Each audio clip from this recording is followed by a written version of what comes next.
আজকের কাছিটা হবে একটু স্পেশাল। রেস্টুরেন্ট থেকে অনেক বেশি মজার। নিজস্ব কিছু টিপস অ্যান্ড ট্রিকস সহ আজকের রেসিপিটি শেয়ার করা।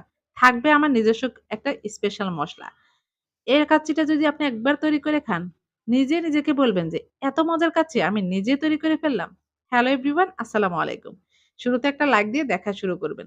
তো শুরুতে যেটা আমি করব সেটা হচ্ছে আগে আমার স্পেশাল মসলাটা তৈরি করব। তার জন্য লাগবে আমার একটা আস্ত জায়ফল, তারপরে জয়িত্রী বড় এক টুকরো, তারপরে কয়েকটা নিয়েছি আমি ৮-১০ টা নিয়েছি আমি সাদা এলাচ, ২ টা নিয়েছি কালো এলাচ। তারপরে ২ টুকরো বড় দারচিনিকে ছোট, ছোট টুকরো করে নিলাম। এরপরে নিয়েছি ৭-৮ টা নিয়েছি আমি লবঙ্গ, তারপরে ১ টেবিল চামচ পরিমাণ নিয়েছি আমি কালো গোলমরিচ গুঁড়া বা সাদাটাও দিতে পারেন। ১ চা চামচ শাহি জিরা আর ১ চা চামচ পোস্তদানা। শাহি জিরাটা অবশ্যই দিবেন। এটা কিন্তু অনেক মজার ফ্লেভার আসে। তারপরে সেটাকে সুন্দর করে গুঁড়া করে নিব। আর এখানে আমি ১/২ কাপ নিয়েছি গুঁড়ো দুধ আর ১/২ কাপ পানি দিয়ে দিলাম। পানি দিয়ে এটাকে একটু গুলিয়ে নেব। তার মধ্যে দিয়ে দিব আমি বিরিয়ানি এসেন্স দিব ১ চা চামচ পরিমাণ। এর মধ্যে দিয়ে দিচ্ছি এখন ১/২ কাপ ঘি। ঘিটাকে দিয়ে এখন সুন্দর করে এটাকে মিশিয়ে নেব। মিশিয়ে এটাকে আমি এক সাইডে রেখে দিব। তো মাংসটা নিয়ে নিলাম। এখানে আমি ২ কেজি গরু মাংস নিয়েছি। আর মাংসগুলো একটু বড় করে টুকরো করে নিয়েছি। নিচে আপনারা দেখে বুঝতেছেন। তারপর এখানে ২ টেবিল চামচ পরিমাণ দিয়েছি আমি আদা পেস্ট, ১.৫ টেবিল চামচ পরিমাণ দিয়েছি রসুন পেস্ট, আর ১.৫ টেবিল চামচ পরিমাণ দিয়ে দিচ্ছি কাঠবাদাম পেস্ট।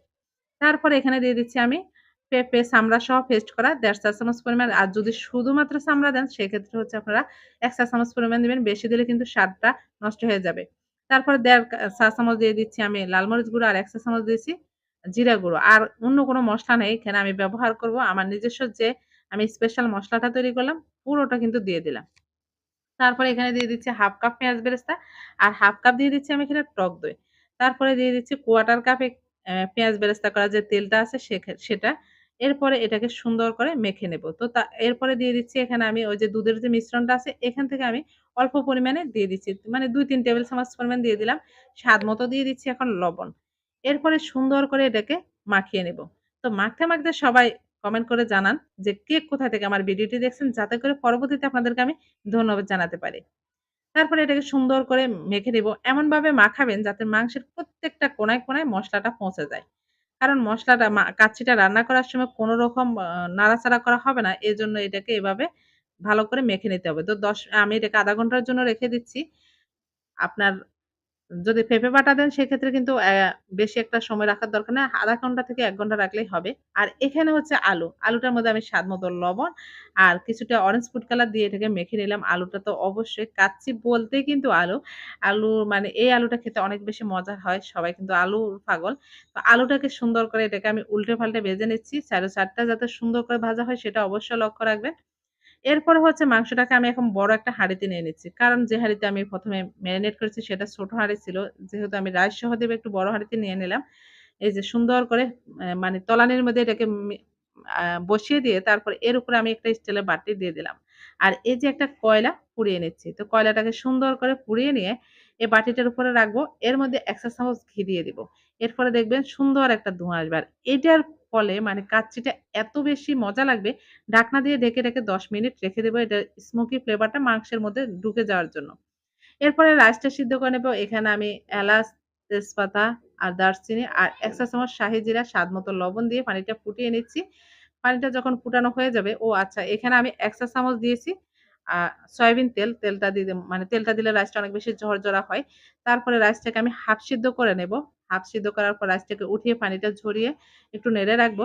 আর এখানে নিয়েছি আমি চিনি, গুঁড়ো দুধ আর কাঠবাদাম কুচি আর নিয়েছি কিছু আ আলু বোখারা। তো সবকিছু মিলিয়ে আর দিয়েছি এখানে আমি কিছুটা পেঁয়াজ বেরেস্তা সবকিছু মেখে আমি এক সাইডে রেখে দিয়েছিলাম। আর এখানে আছে এই যে দেখেন আমি ঢাকনাটা উঠানোর পরেও কিন্তু ধোঁয়াটা দেখা যাচ্ছিল। আমি এখন কয়লাটা উঠিয়ে নিলাম। এরপরে এখন আলুটা সুন্দর করে বিছিয়ে দিলাম।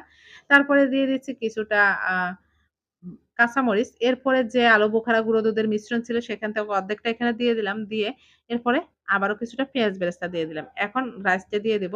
তো রাইসটা সুন্দর করে আমি এখানে ১ কেজি রাইস নিচ্ছি ২ কেজি গরুর মাংসের জন্য। আপনারা কিন্তু কম বেশি করতে পারেন। তারপর তেজপাতাটা আমি মসলাটা একটু উঠিয়ে নিচ্ছি। নিয়ে সবগুলো রাইস আমি সুন্দর করে দিয়ে দিব। এর মাঝখানে আর কিছু দিব না। এরপরে হচ্ছে আমি উপর থেকে যে দুধের মিশ্রণটা বাকি আছে পুরোটা কিন্তু এখন দিয়ে দিব। একবারে ছড়িয়ে চারপাশে সুন্দর করে দিয়ে দিলাম। টোটাল আমার এখানে হচ্ছে ১ কাপ পরিমাণ হয়েছে গুঁড়ো দুধ আর ঘি মিলিয়ে। তারপরে উপরে যে বাদাম, গুঁড়ো দুধের মিশ্রণটা ছিল আলু বোখারা সেটা দিয়ে দিলাম বাকি যেটা ছিল।